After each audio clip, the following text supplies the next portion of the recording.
everybody. Hola, mi gente, for my Spanish speakers, but you don't have to speak Spanish to know what hola, mi gente means. How are you? Welcome, Frank Goodin. Here we go again. Objections. Yes. Glad to be here for another one. In fact, this is something of a milestone. This is our 10th episode of Objections together.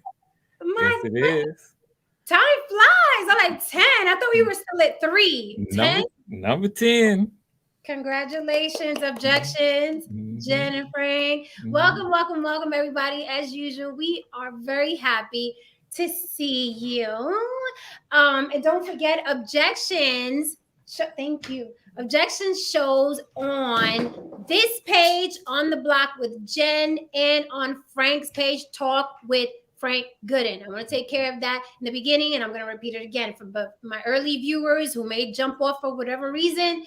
On the block with Jen, please subscribe, hit the notification bell, click like before you go, and also please go to Talk with Frank Goodin, that page, because we do Objections there as well. And please subscribe and hit the notification bell. As you know, Objections is a debate show.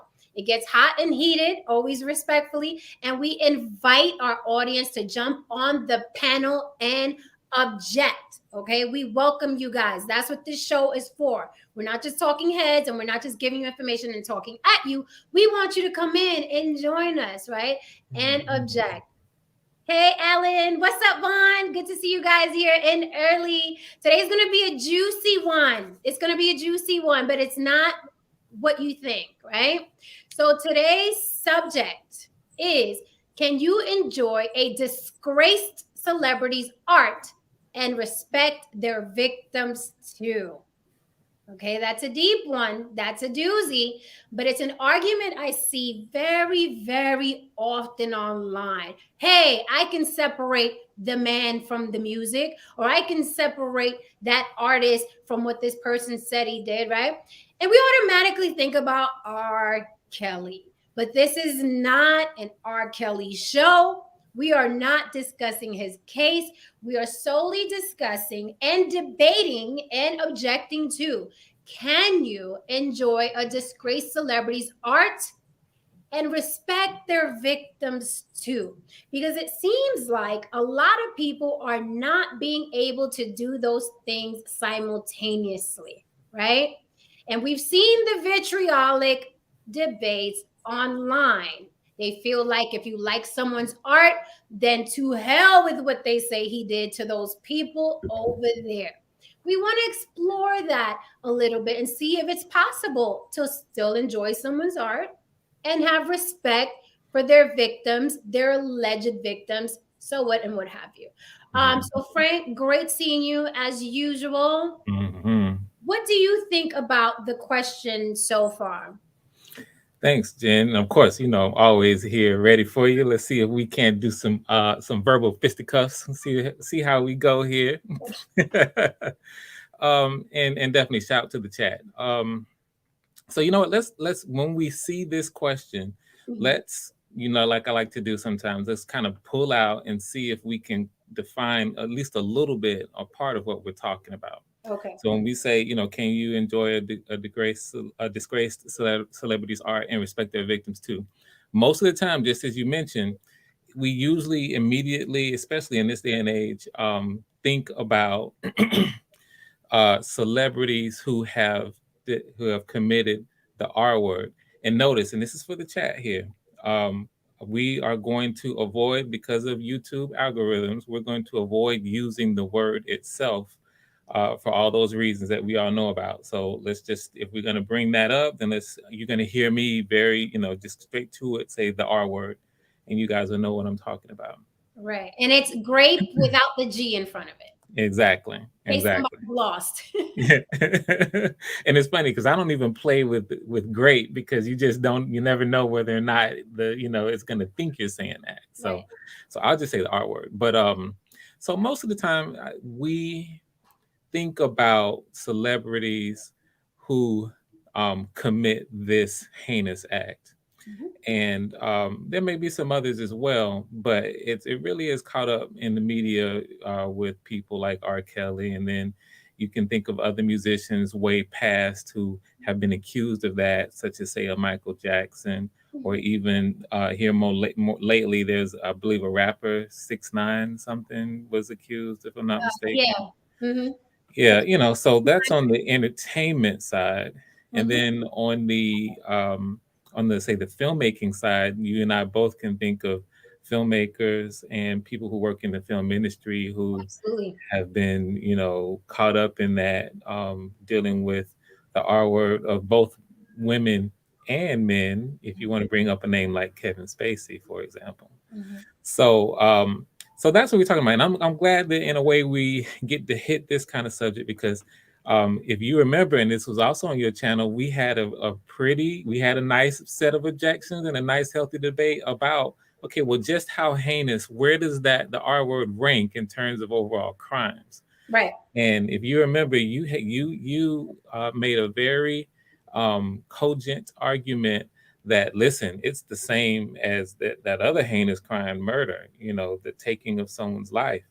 And I objected with you. I quibbled with you a little bit, and I said, well, no, it's bad. It really is horrible, but I ranked it second.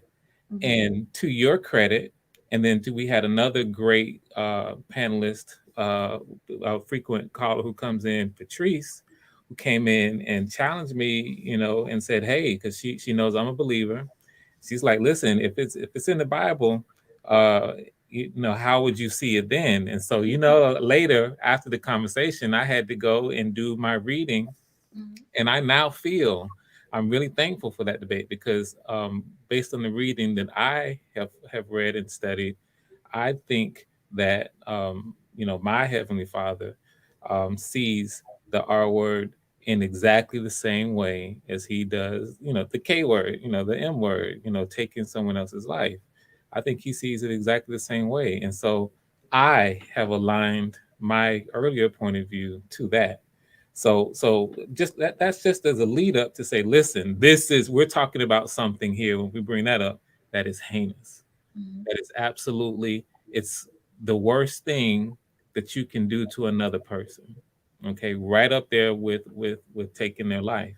So that being said, then it becomes a very, very serious question here when we think we're talking about that. Hey, can you enjoy a celebrity's art who has committed something like that? Let's say that they're convicted of it, if you believe that they did it, because I think it's one thing to say, we could probably get into these nuances. It's one thing to say they did it or they were convicted of it, and it's another thing to accuse Mm-hmm. somebody of doing it, and that happens a lot. Right. So yeah, so that for me sets the stage, and maybe we can bring up some other things. Mm-hmm. We're talking about something that's dead serious right here. This is dead serious. So that being the case, my opinion is, yeah, I have a hard time enjoying a disgraced celebrity's art in this way. Patrice, I don't know if you just heard. I see you in the chat. I don't know if you just heard me. I was just talking about you and thanking you for something you brought to an earlier debate. Hopefully, you get a chance to check it out if you didn't hear it. I have a hard time, Jen, enjoying someone who I personally believe Mm-hmm. did something like that, um, no matter who they are. Now, that for me, as a fellow artist, because I'm a filmmaker, Mm-hmm. I can sort of make a distinction and recognize um, high level of artistry coming from someone. I can recognize it if I see it, but am I going to enjoy it? I'm not going to deny it if someone is, say, a brilliant musician or a brilliant filmmaker. No, you trash now because you did that. I won't do that. But what I cannot do is partake, enjoy, feel like I'm participating with the spirit of that individual. If I believe in my heart of hearts that they did something like the R word, Mm-hmm. which has a victim, and it's like is the worst thing that you can do to another person. How do you respond? Well, first of all, I can't let it slide. Kudos to you, right? I always say we're not changing minds here today. It's his opinion, my opinion, your opinion, their opinion, her opinion, right? We're not changing minds here today. But it's Mhm. refreshing to hear that you were in one of the objections debates. You heard me speak and you heard Patrice speak, and you were like, you know what? I can see it this way. So Mhm. I have to give credit where credit is due, because sometimes people bump heads with opinions and they don't even take a moment to let me see what they're talking about. I think that's an amazing thing to do, and something that we should try to practice. I'm not saying that people should let go of their beliefs and their convictions, but at least pause and be like, what do they mean? What could this possibly feel like? What am I missing here, right? Some of us are Mhm. so fixed, right, on things. So kudos to you for actually, you know what I mean, taking the time out to say, what is this? Why do they Mhm. feel so strongly about this, right? Mhm. So kudos to you. Thank you. Also, again, for everybody coming in, can you enjoy disgraced celebrities' art and respect their victims too? This is not an R. Kelly show. Yes, he is one of the people that these debates happen about, but we're talking about athletes, directors, singers, actors. There are a lot of people in entertainment who have been not only accused or convicted. But I'd like to concentrate on the people who were convicted, and not only convicted by law, because I'm a believer of just because the law convicts you doesn't mean you did it. And just because the law didn't convict you doesn't mean you didn't, right? Because some people say, well, this one was exonerated, so I don't, but then it's like when I say, I challenge that and I say, well, Zimmerman walked free too. Does that mean he didn't murder Trayvon in cold blood? So we can't be choosy with the law, right? When it's somebody that we like. So we have to be careful with the law. Just because they say not guilty doesn't mean not guilty, right? And vice versa. As we've known, some of us have personally experienced. So I want to concentrate on, can you separate, right? There are a lot of debates online. You talk about Bill Cosby, Harvey Weinstein, Elvis Presley, R. Kelly. There are a lot of names like Roman Polanski, Kevin Spacey, Woody Allen. There are a lot of artists. So I want us to open this conversation up past the R. Kelly debate, right? Mhm. So this is what I think. This is my opinion. As a fellow artist, I tell people there is no art that we are going to create as writers, as singers, as actors, as painters, as sculptors, no art that we're going to create where we are not putting ourselves into. Okay? No art. The reason why we are artists to begin with is because we have this fire in us and we want to share it with the world, whether it's share your point of view, whether share it's what you think a painting is, whether it's share what you think a movie should say, whether it's sharing how, a song should be presented to the world. We put ourselves in it. There's nothing I've written thus far where I haven't had a personal experience, something I want to do, something I think about, something I've fantasized about, something I've experienced or want to experience, some way that I view the world. That is artistry. That is what artists do. We all do it, all the artists, doesn't matter what genre. So, can I separate the music from the man or the movie from the man? This is what I find disturbing. Let's use R. Kelly just for this point. Okay. And we could also use Woody Allen just for this point. When I see an artist and I hear about the accusations and then I see the evidence for myself, right? I start to reflect on their art. That's what I do. And I'm like, oh, when we look at R. Kelly, he has a lot of songs talking about age and permission and consent, right? Now, he does it creatively, but it doesn't take a scholar to know age ain't nothing but a number, throwing down ain't nothing but a thing. It's talking about age, right? Or seems like you're ready. You know what I mean? It's talking about some form of maturity, right? So those things I find disturbing, and that is why I can no longer enjoy R. Kelly, because he has a long history, right? So they say, of pedophilia, grooming young women as young as 12 years old to 14. We know he married Aaliyah, right? There's a court document, right, involved. So we can't say no, he didn't do that. So when I reflect on his art, I find it disturbing And now I can't sit and listen to, you know what I mean? I don't see nothing wrong. I can't do it. I cannot do it.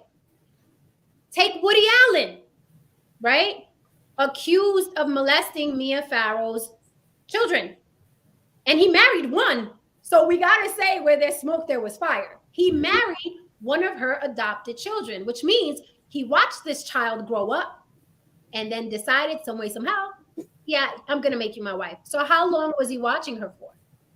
And going back to my point about R. Kelly, and I'll wrap with this and throw it back to you, Frank. When you look at Woody Allen's body of work, it is always him starring as lead opposite a girl who's half his age. So can I sit, or appearing to be half his age, right? And they're always after him somehow in the film. They always want him, which is also disturbing, right? Because we all know what Woody Allen looks like. So it's a bit cringe. Right? So it makes it impossible. I'm not even going to say difficult. It makes it impossible for me to enjoy the art after that. It's super, super cringe. It is a fact. Artists put ourselves into our work. So I cannot do it. And I understand. Listen, I grew up in the 90s. I was rocking to all the R&B artists. You know what I'm saying? That, I mean, they are literally the soundtrack to our lives. And that's why it's hard to separate us from that music. But then I think there were so many amazing, better singing, better writing, right? Artists than R. Kelly. Why do I have to be attached to R. Kelly when there's so many artists from the 90s that are amazing? I think I can let go and take out off of my playlist the guy that's been molesting little girls for decades. I think I can let him go. I don't have to step in the name of love. You know what I'm saying? I can, I can Silk, I can Joe, I can, you know what I mean? Boys to Men. I can, what's these other guys? You know, all the other R&B artists. I can do R&B crooners. Go ahead. R&B crooners.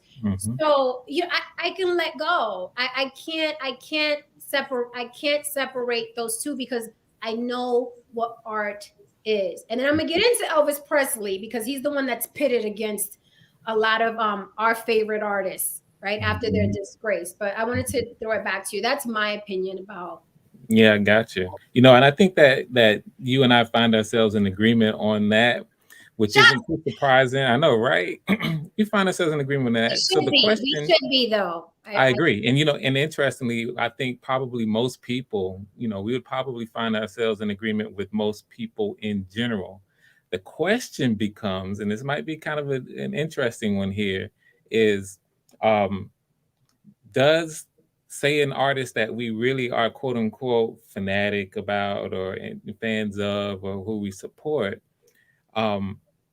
does our being fans of that particular artist cloud our ability to recognize whether or not, or even acknowledge whether or not they have done the thing that they've been accused of?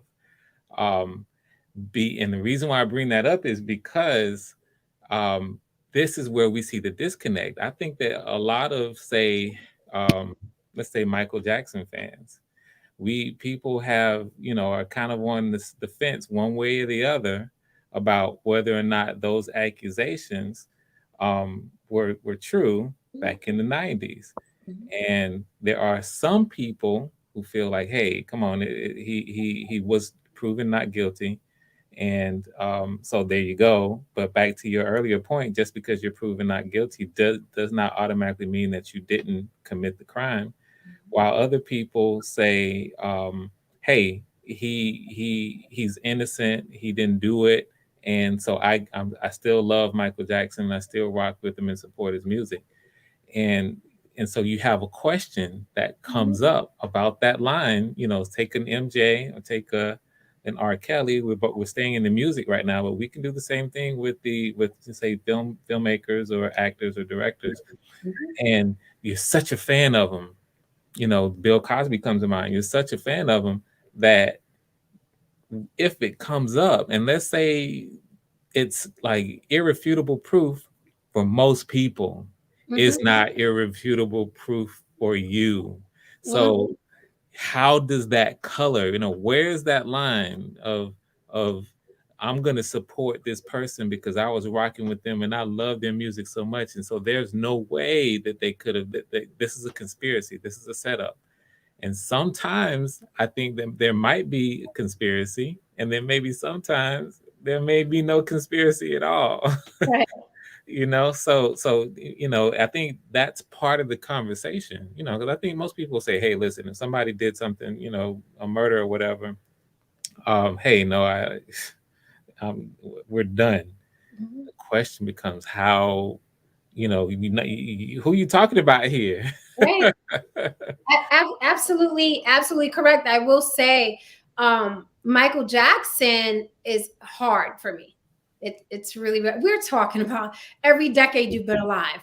You know what I mean? You was listening to his music every decade you've been alive, right? He's damn near part of the family at this point. I will say this: I don't think there was any hardcore evidence about what he did, but I also was not in the room. And second, we cannot deny that Michael Jackson, because we saw with our own eyes, right, was spinning out white boys every 5 years or so. Okay. So That's a if funny not, way to put it. Go ahead. you know, I'm gonna put it Right.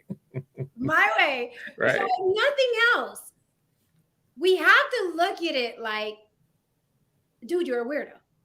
Mhm. You're a weirdo, right? Mhm. Now, Mhm. being a weirdo doesn't make you a child molester, right? But Mhm. I can't, with conviction, say whether it happened or it didn't happen. Same as if something happened to me and I told you about it, you can't say, well, it didn't happen because you like the person that did it to me. You can't say. I cannot say. And I will not let my love for that music make me cape for someone when Mhm. I wasn't there. I'd rather zip. Mhm. And that's what I don't like about being on social media is that sometimes you can just zip it, like the person, you know what I mean, in your own home, in your own privacy. But when they cape for people, going back to our question, are you disrespecting their victims Mhm. when you do that publicly? And not only their victims, but victims that you may have in your own home unbeknownst to you, Mhm. right? And I always tell men, ask the women in your family, because you can't tell a man anymore. What if it was your mom? What if it was your daughter? What if it was just that? It goes in one ear and out the other, right? They get defensive. My mom ain't never been through that. My sister ain't never been. I always say, ask the women in your family, have you ever been made to feel uncomfortable at work, at the parking lot, at pool? Have you ever been made to feel uncomfortable or taken advantage of or oppressed by a man? Right? And Mhm. then I think your perspective will change because men think if women don't say anything, you must have not experienced it. And I can tell you as a woman, women from all walks of life have experienced what I just said on this planet, Mhm. some way, somehow. Mhm. Some way, somehow. So I always tell gentlemen, ask the women in your family, casual conversation. Hey, ma, ever in your life, did you ever feel taken advantage of? And you may be shocked. You may get some waterworks and tears because we don't talk about a lot of the things that happen because they're commonplace, right? So with Michael Jackson, I struggled. But again, I want to stay on, can we enjoy something and not disrespect the victims of the thing that this person is being accused of, Mhm. right? And Mhm. Michael Jackson, I'll admit, was hard for me. R. Kelly, I was like, first of all, he lyrically, he's a nursery rhyme writer to me. I wasn't like, oh my God, did you hear what he wrote? He's not Babyface to me, right? Right. So Right. you remind me of my Jeep. I want to ride Right. it. I'm not, oh my God. That was hilarious. You know what Uh-huh. I mean? So it was easy for me to throw away the tape or whatever. But Michael Jackson was a struggle for me because it's every decade of our lives. But even then, Mhm. I'm like, dude, you were weird. Like, not only were they little boys that you wanted to hang out with, but then you spun them out every 5 years because you wanted someone at that age, Right. right? And then Right. you were in your bed. Right. right? And then you were running That around part. in the backyard and they weren't your children. Right. So Right. with that happening, you don't know how far it went. And Right. then in his mind, as he said himself out his own mouth, the most beautiful thing you could do is give someone your bed. And I'm like, no, Michael, not when they're little white boys you're not related to. But Patrice is backstage, and she's always so gracious and patient. I really want to get her up here to get her opinion. Hello, lady. Patrice, Hello, how are we doing this evening? doing well. Good. Wow, you guys, this is a tough one, right? Hmm.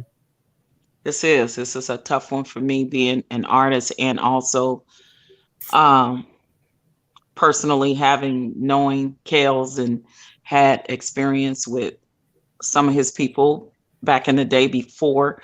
I knew Kales before he became famous, right? Mm. Um, and performing in talent shows and things like that in Chicago. Wow. And then watching him become famous and flourishing. Like I was older than him. He went to the same went through the same public school system as my younger brothers and sisters. So they went to school with him. I know for a fact that R. Kelly was bullied a lot. Mm. He was very poor. His family was very poor. He didn't, he would come to school, dress very poorly and would get teased. And he was what we now know as suffered from dyslexia, couldn't Mm. read, Mm. just, was in the special class and things of that nature. So he was bullied a lot. And then on top of it, what he was going through at home that nobody never knew, the sexual abuse. And I'm going to say allegedly, but from his older sister Teresa, from his alleged grandfather, who we later heard through the neighborhood that actually supposed to be his father. Mm. And then the neighborhood creepy guy that is on your neighborhood that allegedly, you know, uh, molested him as well. And then there was a case, and him and his mother was to go to court. And this was all through our neighborhood because he grew up in Inglewood, the same neighborhood I grew up in Chicago on the South Side. Vaughn Bryan could probably tell you he's from Chicago, so he'll probably know. And in the neighborhood, it was rumored that the creepy guy that we all knew was a creepy old man had emmed, R. Kelly, had got locked up for it, had a court date. And allegedly, this is alleged, I'm not sure if this is the truth, but the word on the street was that he paid R. Kelly's mother $5,000 not to show up in court. So it never went past him maybe spending 2 or 3 nights in jail, bond himself out. And then when he was supposed to go to court to get charged for it, she didn't show up because he allegedly paid her off. Wow. But the torture that he endured as a child by monsters created a monster, right? So now he's famous. And then, the whole thing with Aaliyah comes out. And I'm like, wow, she's 15. We find out later that it was a lie, that she wasn't 18. But still, I always think that to me, that's still young when you're in your 30s, Yeah. Yeah. and you mess around with somebody 18. That like you borderline right there for me. That's like that borderline. I know you're legal age legally, but still to me in my mind, like you're borderline pedo. And then when it came out that how old she truly was, that's when I was kind of done and looked at Kels differently. And then before the whole incident with the videotape and before the Aaliyah, I'm talking way back. Right. I was managing a girls group. My guy, who was a predominant producer, was producing them. Mm. We met Kels when my girls opened up for Tamar Braxton in Chicago, and his team of people worked really, really hard to destroy that management that I had with my girls. And they actually did. I let them out the contract and everything because I couldn't keep those girls from going over there hanging out, with him Mm. and his people or whatever. I don't know. I shouldn't say him because I know it was his people. I know some of the guys that was in there, in his circle, those girls liked. And two of my girls were underage. Only one was of age. So Whoa. I called their parents. I told them what was going on. I said, look, I'm gonna let them out the contract because they're not listening to me anymore. So Kale's team wanted me out the picture anyway. They didn't want me managing. So my eyebrows raised up for that reason. They didn't want my guy, who was the producer, to work with Kale's on the album that they were gonna do for my girls. They just wanted strictly Kale's. So they literally kind of took us out the picture or whatever. I just got tired of going with the back and forth. But when the documentary came out, I was so afraid because I never saw those girls again. So I didn't know if they got caught up in that system or not. And then when the documentary came out and I was praying to God, I remember watching on Edge every night. I think it was 2 or 3 episodes of that Surviving R. Kelly that came on, and I was praying that I did not see those young ladies' face, and I didn't, But it doesn't mean that I don't know because I never saw them again. But the whole incident with the video, I couldn't watch that when the video came out with him with the 14-year-old girl.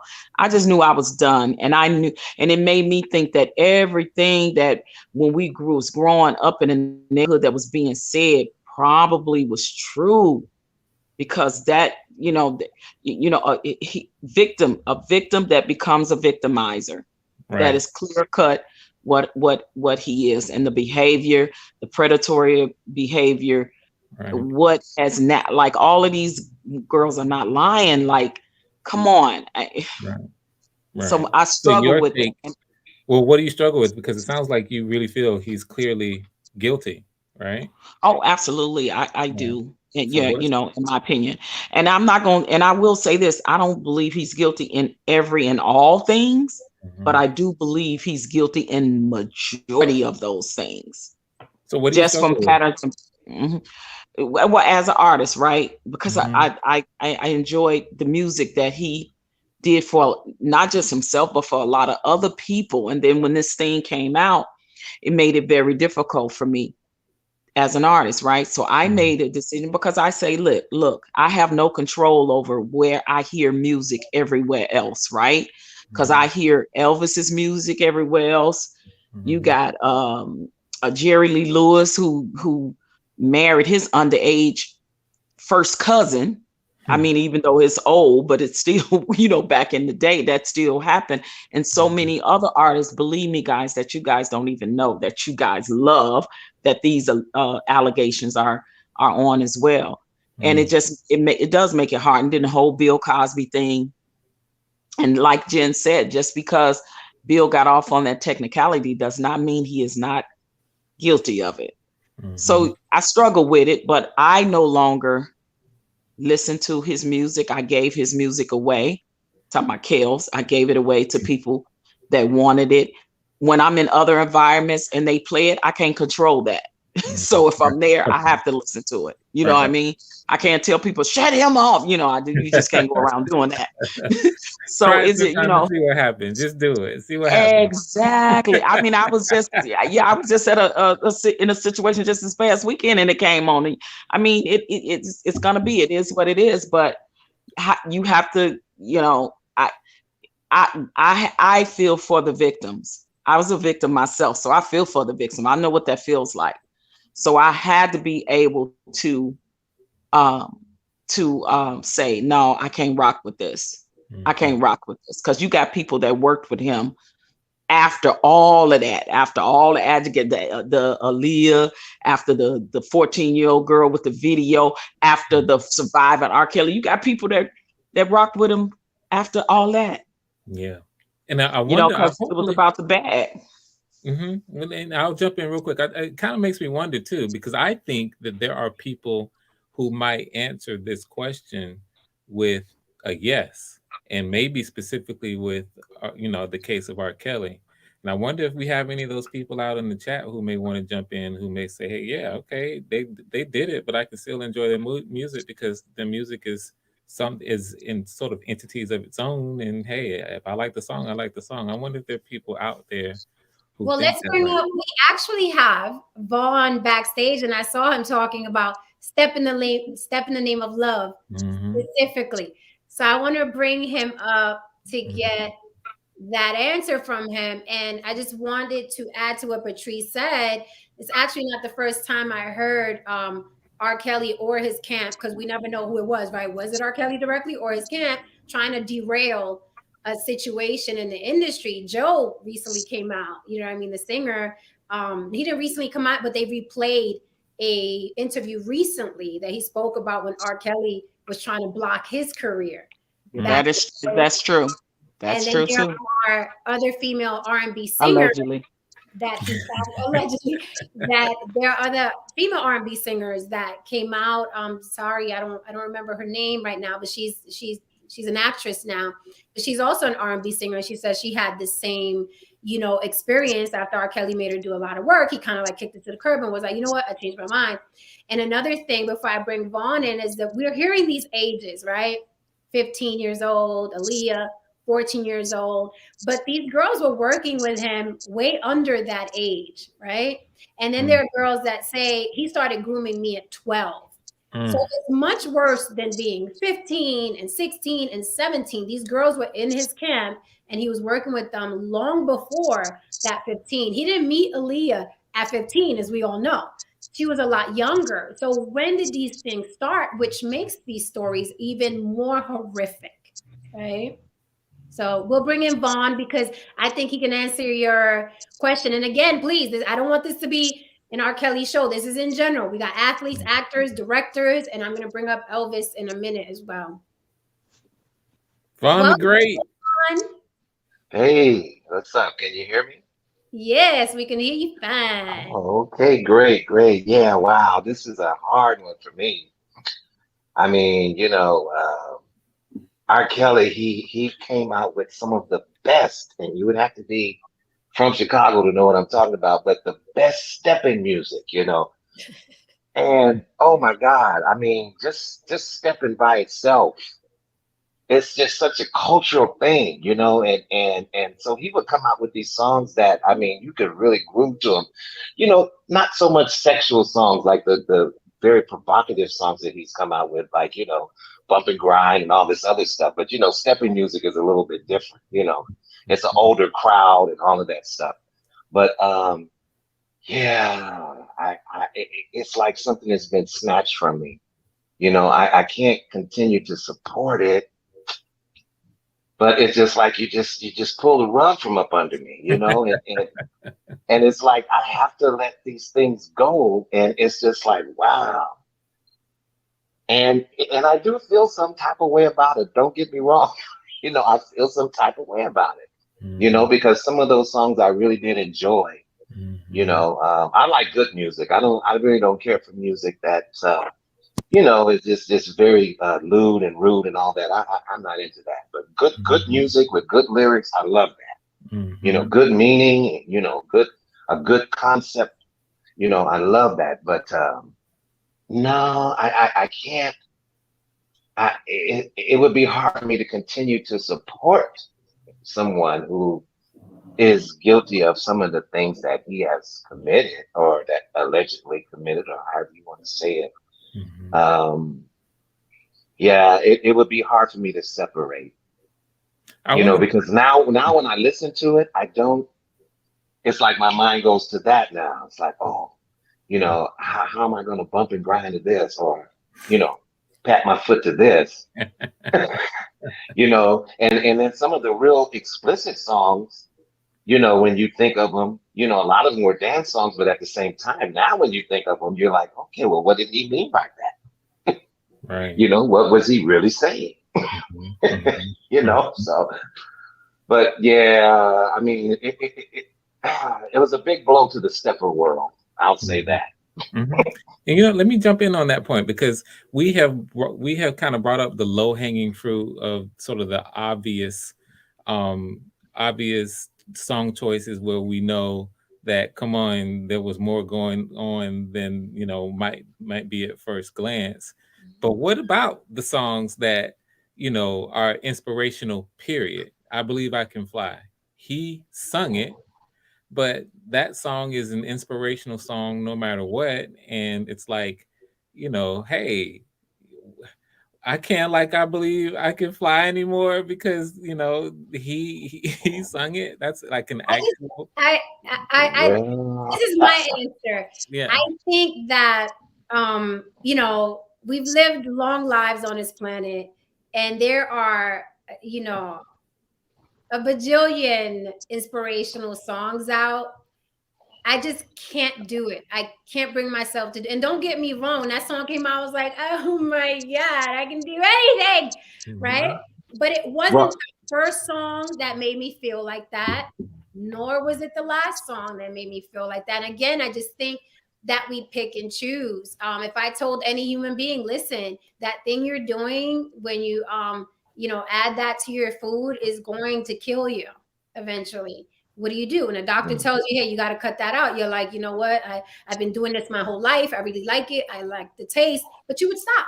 If the doctor was like, if you keep eating this, right, it's going to be bad for you, you would stop, right? So I think we have it in us to not indulge in certain things. We just don't want to. But regarding Vaughn, right? I don't think, I think Vaughn has balance. I don't think he's the type of person that's going to step in the name of love and then get online and say those little girls are lying. And yeah, therein lies the thing, which I said earlier, like the music, zip it. You know what I mean? Because you never know who you're hurting and re-injuring with your comments just because you want to keep listening to a yeah. song. I think it's selfish. Let me And jump then in real too. quick. Go ahead. Go Okay, ahead. go ahead. Okay, well, I can Oh, make this point very, very quickly here because okay. I'm playing devil's advocate here, and it's kind of fun. So let me do this. So what we're talking about here, we have to recognize that it's part of the human condition. Art that we connect with for a reason. So let's take the I Believe I Can Fly song just for example. Yeah, It's part of the human condition for us to want to aspire in the way that that song makes us inspires us. And other artists sometimes have come out with things that connect with us, with who we are. They speak a certain truth that we identify with, or they speak a certain thing about the human condition that we absolutely intimately connect with, and that's the power of art. And so DMX. we Who okay. inspired DMX? Inspired me my whole corporate career. I'm like, Okay. And so I think that as as fellow members of humanity, I think we can at least acknowledge that the challenge involved in having something that might be pure, at least in performance and maybe in conception, something like an inspirational song, how it would be, how tough it is to then find out something about the creator, about the maker, that then forces us to say, no, we need to reject it. It has already connected with us. We have built part of our identity around that. You didn't stop, all those fun times that you had stepping up in Chicago, Vaughn, those don't go away. That's pure joy that was coming out. So we have to acknowledge a little bit of the challenge of divorcing ourselves from all of that when you're connecting with a song that maybe that particular song wasn't all freaky deaky. I also think this. I yeah, want to respond to that. I'll Yeah. push back a little bit. I think it's our duty, though, right? I think it's our duty as human beings to be very careful about what we can't separate ourselves from, because people will continue to get victimized, right, by these monsters, because we're perpetuating it's just art, it's just music, and I'm stepping in the name of love. I don't care. Hey, I got married to that song. You can't tell me not to listen to it. So we have to be very careful, because the more support that we give these monsters, allegedly his music catalog went up 500%, right, since the trial. Mhm. So we have to be careful that our not being able to separate is not allowing these men, right, and facilitating these men to continue doing what they're doing. So we have to be very careful with that, I think, as human beings, because it's me going out and buying that catalog again, helping him in court, helping with his attorney fees. So we have to be mindful of that, I think. And then I agree. I oh, I'm agree. sorry, Patrice. Go ahead. Oh, I'm sorry. No, I was just going to agree with Jen on that because it's so funny you guys said that about the I Believe I Can Fly. I I sung I had to sing that at a college graduation, and they chose the song, and I had already signed the contract. I had no choice. Ouch! I could write a short movie about that one. Like for real. And I'm telling you, that was one of my favorite inspirational songs by R. Kelly. But I had never sang it, and I had never sang any of his actually stuff on a professional level. But I got hired to do this at a college graduation. They was gonna let you know what the song is, and you learn the song, blah blah blah. And when I found out what the song was, but I had already signed the contract, I was bound by it. I had no choice. I mean, I had a choice. I could have said no and breached the contract, and they probably would have took me to court and blah blah blah. But I got paid very well to sing one song, and I got through it. But I was like the guilt of it, because I knew where my stance was already. And I was like, oh God, I can't let this happen no more. So yeah. But and you then were under a contract though. Yeah, I was. And then also I met, I don't know if you guys remember her. Her name is Mackenzie Phillips. She's the actress. I met her in Las Vegas about 10 years ago. And she had just came out with her book and went on tour for her book, and went on Oprah Winfrey talking about her dad, who was Mackenzie Miller played the oldest sister on One Day at a Time. That was a sitcom that came on TV. I remember. I don't know if you guys remember it. And her father was a part of the group, the Mamas and the Papas, right? And her dad had been messing with her since she was a little girl. But when she went on Oprah and told that story, and also told the story of how her dad allowed other rock stars to mess with her when she was underage, and Mick Jagger was one of them. You should have saw how they came at her, and she never had an acting career after that. So I remember that. I'm gonna say allegedly, but yes. I remember that. So can we just change I Believe I Can Fly? Can we just go back to Ain't No Stopping Us Now? Okay, we could do that. But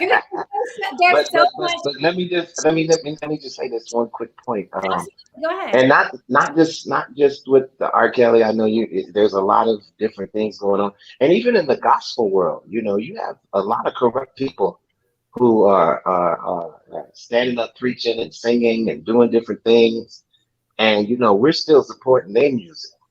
And some of this stuff is not alleged. That people are talking about. It's like known facts. But I find it hard to support. When the music becomes tainted, or the author of the music becomes tainted and corrupt, it just changes my value for that art.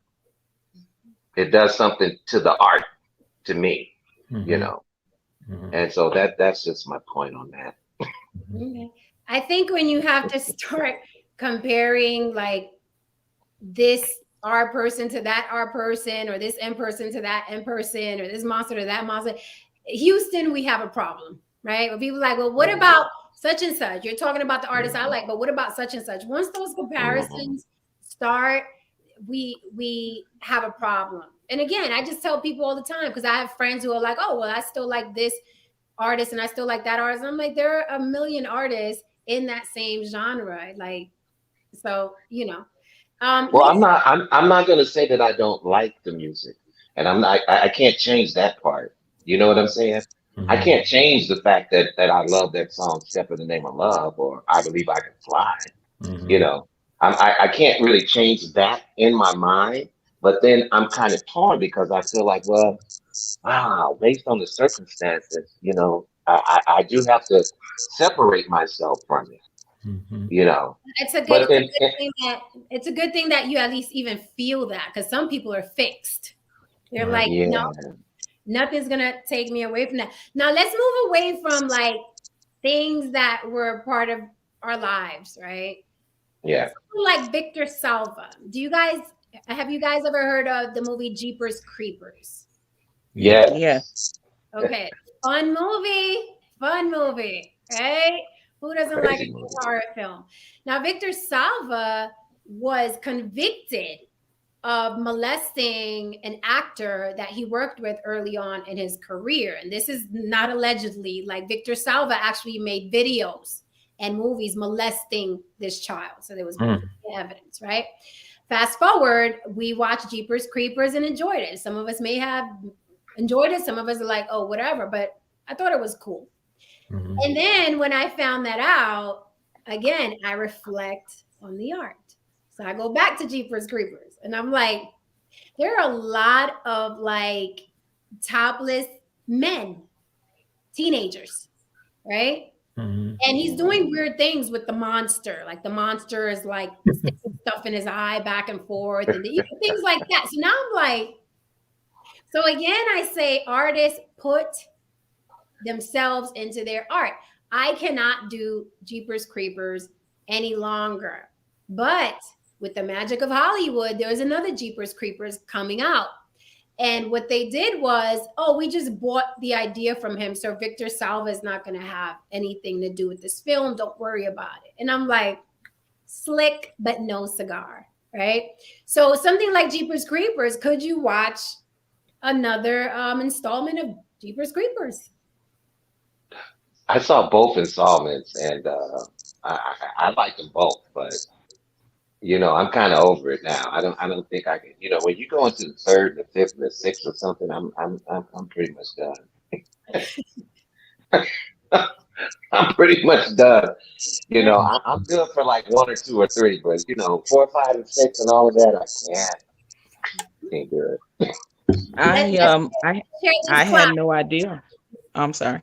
I had no idea about Victor, the Victor guy, and I never really was a fan of Jeepers Creepers, so I Right. wouldn't have an issue with not watching. I'm just wondering. I know somebody that's been very, very quiet, and I'm wondering when they gonna come for him, and that's Chris Stokes. From what he did Mm. to B2K, what he did to Raz B, Oh yeah, B2K, and the that's other true. boys, and Marcus Houston, what they did to this Quentin. Well, I can't think of his name, Trayvon, or something like that. Hmm. Well, he's dead now. He died mysteriously, car accident. But he came out and said Chris Stokes, the same as Raz B, molested him when they were little kids with B2K and Marcus Houston with in Immature. They all were, and they were, and Chris Stokes was forcing those boys to do it with each other as little boys. So I'm just wondering when they're coming from him Wow. for him, because and I'm gonna say allegedly, but I mean Rasby has spoke on it, and so did that young man Chris Quentin, who's no longer with us. But Mhm. it's funny. Listen, somebody be protecting these people, okay? I mean, Mhm. they protected Yeah. Kels as long as they could, and somebody is hmm protecting Chris Stokes as well right now to this day in this business. That's what they do. Mhm. Hmm. And then I heard that as you referred to him, Kels, that he's supposed to be exposing a lot of people. I guess he doesn't want the Oh, shit you to go mean down now? with. You mean now Yeah, with me? Okay. Hmm. I don't know if that's just a rumor, but I've been hearing that lately. That he's up to you know Yes, have shedding I. light on some other people. Mhm. Yeah, me So that's too. I heard about the Chris Stokes thing, which again, yes, these people are very, very protected, very protected. Most recently, the woman that came out and spoke about Nicki Minaj's husband, Nicki Minaj's current husband, raped her when she was a teenager. There was evidence, and so it's not alleged. There was evidence, and he did time for that crime. He's just now married to Nicki Minaj, and now it's like, you know, Nicki Minaj has tried to pay her, bribe her, threaten her, and now all of Nicki Minaj's fans are threatening this woman as well. So that's why I said we have to be conscious of It gets these really people deep. that we're supporting, because they don't need our help. They have lawyers and all kinds of, you know, payments they can make to protect these people. I'm surprised that Chris Stokes, with these accusations, it hasn't blown up bigger. Like, they're literally ignoring these men who said he molested them. So Yeah, I they're remember that. I remember that. So then let me push it just a little bit, because we're talking about right now, I think, a lot of clear examples and, you know, maybe known examples. And when it's explained to us, it's pretty obvious to us, you know, kind of what the black and white is. But how about this? What about, you know, someone who, let's say Harvey Weinstein, who clearly has victims, maybe a different kind of victim per se, but has a whole, you know, a whole list of victims, which of course, you know, began to kind of become exposed through the Me Too movement. And here you have someone who is not an artist directly, but instead someone who is responsible for the production of a whole range of movies year after year.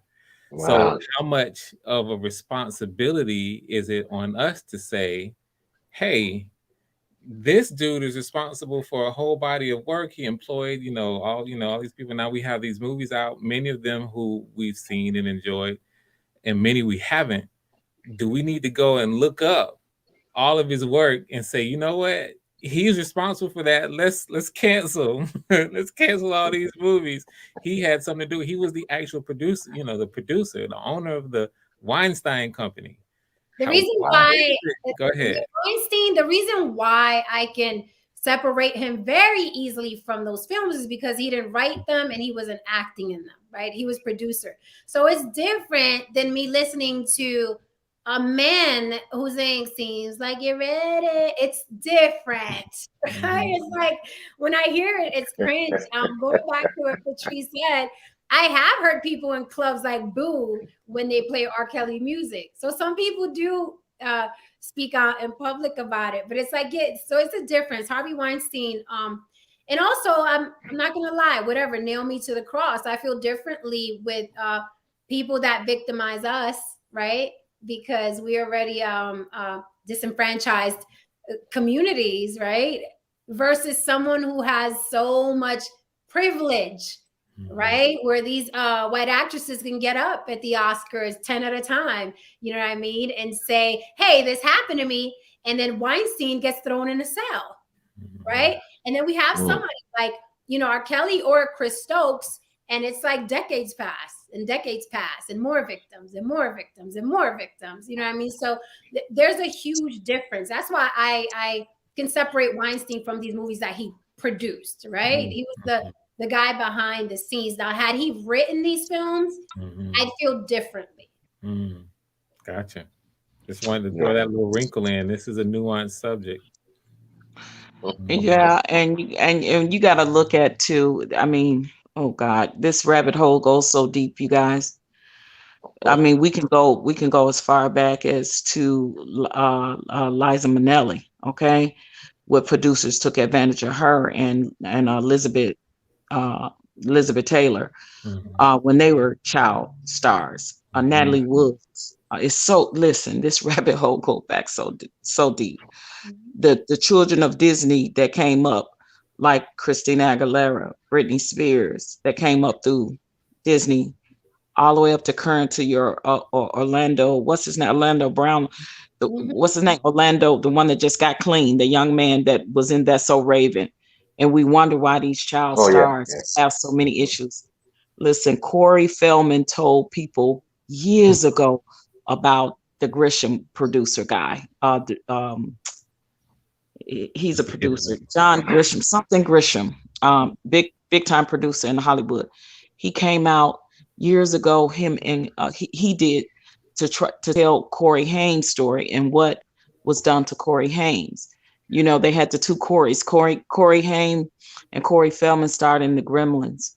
But the first movie that Corey Haim worked on, he worked on when he was 13 or 14 with Charlie Sheen, when Charlie Sheen allegedly R him in between two what do you call those things? Where they get dressed, the units, the little The trailer. trailers. Trailers. Trailers. When he worked on his first film, and I'm gonna say alleged because Corey Haim died asking Corey Feldman to tell his story. After that, Corey Haim's never had a career. Anything Mm. he did in Hollywood turned into B movies instead of A movies when he was well on his way to being a top-notch heartthrob, teenage heartthrob. And then he was the boy that was tossed around in Hollywood by so many producers and directors that he was the F boy.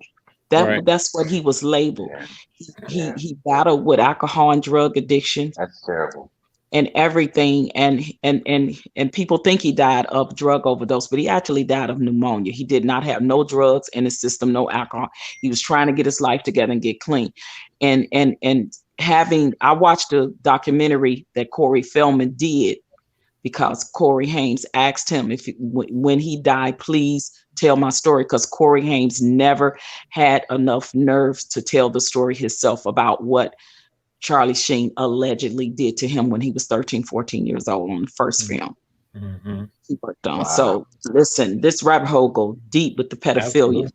Okay. Those true Yeah, so Hollywood stories. I agree with you, Patrice. Like I mean, we can do 10 hours on this with every genre of entertainment, literally. These businesses are grimy, unfortunately. They take advantage of women and they take advantage of children. We're at the hour, so I just wanted to go back to the main subject. Can you enjoy a disgraced celebrity's art and respect their victims too? And that includes athletes who are accused of certain things, not just artists. I wanted to leave you with a quote from Roman Polanski, Mm. a 13-year-old. He is a director. He won an Oscar. He directed The Pianist, which won a couple Oscars. He said, "My films are the expression of momentary desires. I follow my instincts, but in a disciplined way." So it goes back to my point. Can you enjoy this art knowing that these artists are putting their their momentary desires into their art, and you're literally watching just the play-by-play of their brain, like Woody Allen with very, very young girls.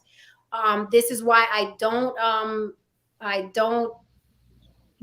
submit to watching these people or listening to the music anymore. I cannot do it, but that's me. Even if it's a song I loved. I love Fortunate by Maxwell. It's very, very special to me, but R. Kelly wrote it, and I just cannot wrap my mind around that. But, Maxwell dropped 4 albums, that I own. So I don't have to listen to that when I'm really good at, what, you did that, I'm done. Especially when the evidence is mountainous, right? These aren't alleged in some cases. So yeah, that's what I wanted to leave you guys with. Thank you so much for joining us. You guys are always so amazing, showing up and commenting and joining the panel. And please, Objections, the next one is on Talk with Frank Goodin page, okay, on his channel. I want to get some final words from you before we wrap. Patrice and Vaughn, please, if you will so honor us. Well, I'll let Patrice go first. Ladies first. Thank you. Thank you, Bon. You're such a gentleman and a scholar. Being in the entertainment industry for as long as I have, I remember back when, they used to have chaperones, that would chaperone the children. And then they start cutting the budgets, and there were no more chaperones, and children were left very, very vulnerable. And even sometimes the chaperones was in on the pedophilia behavior, and the managers and the agents. Even it was, listen, the rabbit hole goes deep. But if you have small children that want to get into this business, I'm telling you, you have to really protect your children as much as you can, and even as younger, as teenagers and young adults, because the temptation to do things that are morally against your values and your principles will get tested in this business. Mhm. Mm. Oh, and I would like to see a lot more people be held accountable that are known pedos, and I think that we're starting to see this. And some people that's real quiet that I'm hearing that's being investigated. One of them was used to be CEO of Bad Boy Entertainment. Just leave that there. Mm. But Mm. listen, don't be surprised. Okay, just as a community, we have to stand up for the victims, and we have to always be supportive for the victims. So that's what I have to say in that. Thank you, Patrice. Vaughn. Yes. Well, like I say again, it is hard at times to separate yourself from the music and the artist, especially when they're doing some immoral things and corrupt things. But it's something for me personally. I don't have a problem with separating myself from it because I don't want to support someone are violating children. You know, I come from a background like that where I was violated when I was a young child. So, I absolutely have no respect for people who do this. And I still, in my mind, try to figure out what are you thinking? Where did your mind go? Like, why would you do something like that? So, Mhm. yeah, I don't have a problem with separating the artist, especially when, like I said, when the artist becomes corrupt, I have to go back and question their art now. You know, what Are you what was the beauty? What are was you the still gonna step beauty? in the name of love, Vaughn? Yeah, well, I have to go back but still, I have to go back and question the art. I just have to go back and question the art. Yeah, I like I said, I can't stop liking that song, but in order for me not to support what he did, you know, I'm not going to buy the music apparently, and I'm not going to just play it every 5 minutes on my CD player or whatever. You know, if I'm in the company of other people and they're playing it, I'm not going to get offended by it. It is what it is. Mhm. So yeah, but yeah, that's pretty much sums it up for me.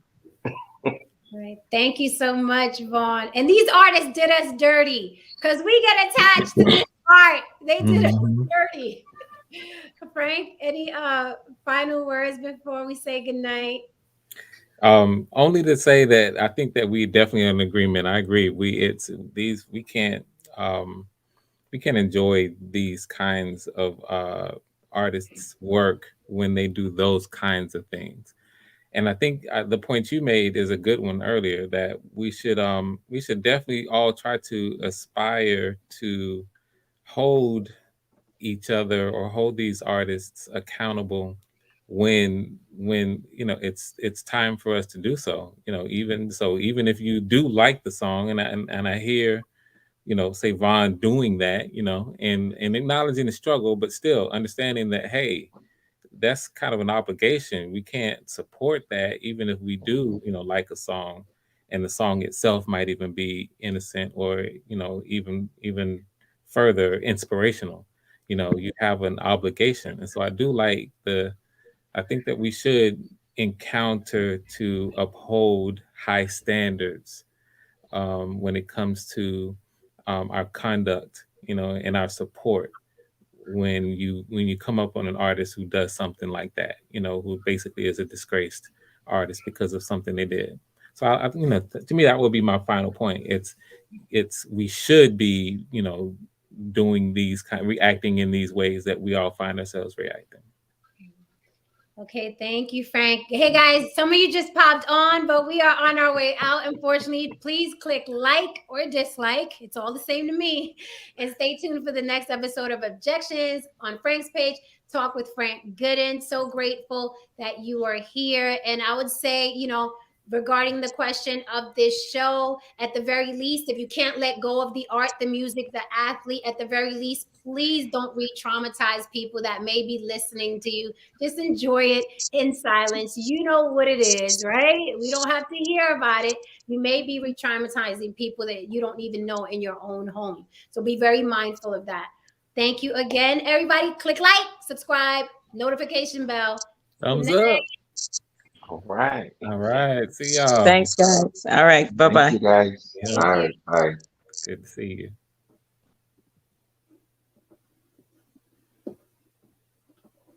Good night. Good night.